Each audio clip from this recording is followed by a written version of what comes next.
अब बात करते हैं नेट इनकम थ्योरी का। ये थ्योरी प्रपोज किया गया था डेविड ड्यूरेन के द्वारा।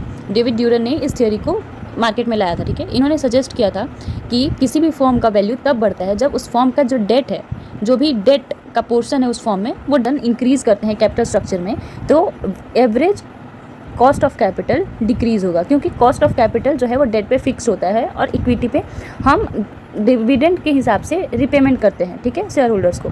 सो डेट पे कॉस्ट ऑफ कैपिटल जो है वो कम लगता है, क्योंकि फिक्स रेट ऑफ इंटरेस्ट। इसीलिए अगर भी हम फॉर्म का डेट जो है वो बढ़ाते हैं तो हमारा weighted average cost of capital decrease होगा, which will lead to the increase of firm value, ठीक है।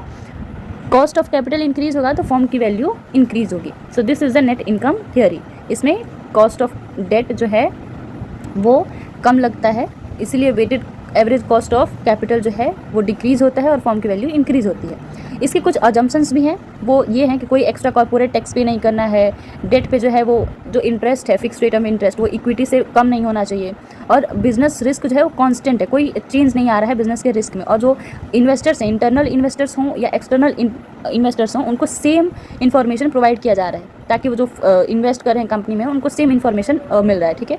Firm employ only 2 types of capital, debt and equity, और किसी तरीके से फर्म जो है वो अपना कैपिटल रेज नहीं कर रही है। Firm has a policy of 100% dividends paying, ठीक है। अगर फर्म इक्विटी शेयर ले रही है तो 100% डिविडेंड पे कर रही है, उसका कुछ पार्ट जो है वो रिजर्व और बाकी इधर उधर इन्वेस्टमेंट में यूज़ नहीं कर रही है, ठीक है। तो ये था नेट इनकम थ्योरी।